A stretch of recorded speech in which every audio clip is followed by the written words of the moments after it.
নমস্কার, সবাইকে আমার একটা ছোট্ট ব্লগে স্বাগত। তো আজকে সরস্বতী পুজোর সকাল। তো বাচ্চারা এখনও ঘুমাচ্ছে। তো ভাবলাম যে যাই আমি স্নান টান করে আসি, তারপরে উঠাবো ওদের। তো স্নান করে আসার পর তো এই যে আমি পুজোর একটু জোগাড় টোগাড় করে রাখলাম। ছোট আয়োজন, খুব বেশি আয়োজন নয়। তো এই ব্যাস আমাদের ছোট ঘরোয়া পুজো। তো আর এই যে আমিও রেডি হয়ে গিয়েছি। তো সরস্বতী পুজোর দিন তো হলুদ তো পরতেই হয় না, তার সঙ্গে একটু চন্দ্রমল্লিকা ফুল ছিল ঘরে, তো সেটাও লাগিয়ে নিলাম। আর আমাদের এই যে একজন ছোট্ট খুদের হাতে খড়ি হবে, তো তার প্রস্তুতি চলছে। তার মানে এরপর থেকে শুরু লাইফের নতুন পথ চলা। তো এই যে আমাদের পুজো হচ্ছে। তো বেশ ইনি ভালোই পুজো করে, আমাদের সমস্ত পুজো ইনিই করে, এই ঠাকুরমশাই পুজো করে। আর এই যে আমাদের ছোট্ট খুদে, তো তার এই যে হাতে খড়ি হচ্ছে।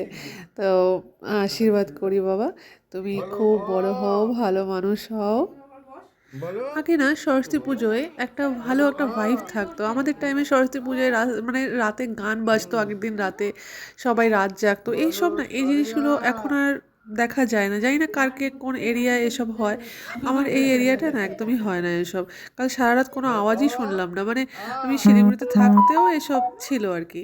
আর যাই হোক, যে জায়গায় যেরকম নিয়ম। আর এই যে আমার ছেলে আর মেয়ের ইয়ে ড্রেস বানিয়েছি, ছেলের এই পাঞ্জাবি কাপড় দেখিয়েছিলাম তোমাদের। আর এই যে ব্যাস এইভাবেই কাটলো আমাদের।